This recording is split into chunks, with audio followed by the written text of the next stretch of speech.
Hello friends, welcome to bliss cinemas. இன்னைக்கு நம்ம Tamil டப்பிங்ல release ஆயிருக்க மெட்டீரியலிஸ்ட் படம் எப்படி இருக்குன்னு பார்க்க போறோம். வாங்க வீடியோக்குள்ள போகலாம். இந்த படம் பார்த்தீங்கன்னா 2025 ரிலீஸ் ஆயிருக்க ஒரு ரொமான்டிக் டிராமா. இப்போ இந்த படத்தோட கதையை பத்தி பார்க்கலாம். நம்ம ஹீரோயின் பார்த்தீங்கன்னா இப்போ ஒரு மேட்ச் மேக்கரா இருக்காங்க. அவங்க ஒரு 8 கல்யாணம் பண்ணி வச்சிருக்காங்க. 9வது கல்யாணத்தை நோக்கி போயிட்டு இருக்காங்க. இந்த மாதிரி சிச்சுவேஷன்ல பார்த்தீங்கன்னா அவங்களுக்கு ஆரம்பத்துல இந்த ஜாப் ரொம்ப ஈஸியா இருந்தாலும் இப்போ போக போக ரொம்பவே காம்ப்ளிகேட் ஆயிட்டு இருக்கு. ஏன்னா வரன் தேடி வரவங்க எல்லாமே பயங்கரமான ஒரு எக்ஸ்பெக்டேஷன்ல வராங்க.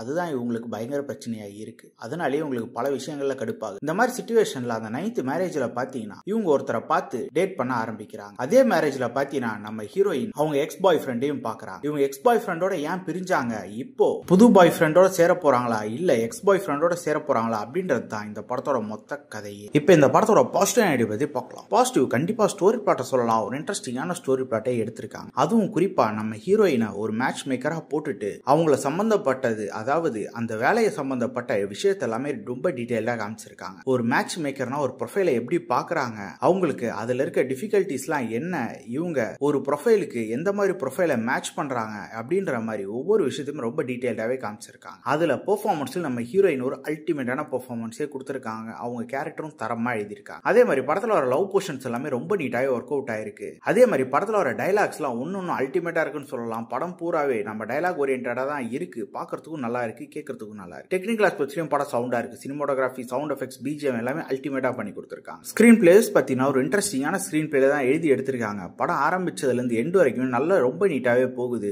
பெருசா எங்கேயுமே லேக் இல்ல. கண்டிப்பா இந்த படம் எல்லாருமே ஒன்ஸ் பார்க்க வேண்டிய ஒரு படமா தான் இருக்கு. ட்ரை பண்ணி பாருங்க. படத்துல அடல்ட் கண்டென்ட் இருக்கு, ஸோ ஃபேமிலியோட ட்ரை பண்ணாதீங்க. இன்னொரு வீடியோல சந்திக்கலாம். தேங்க்யூ.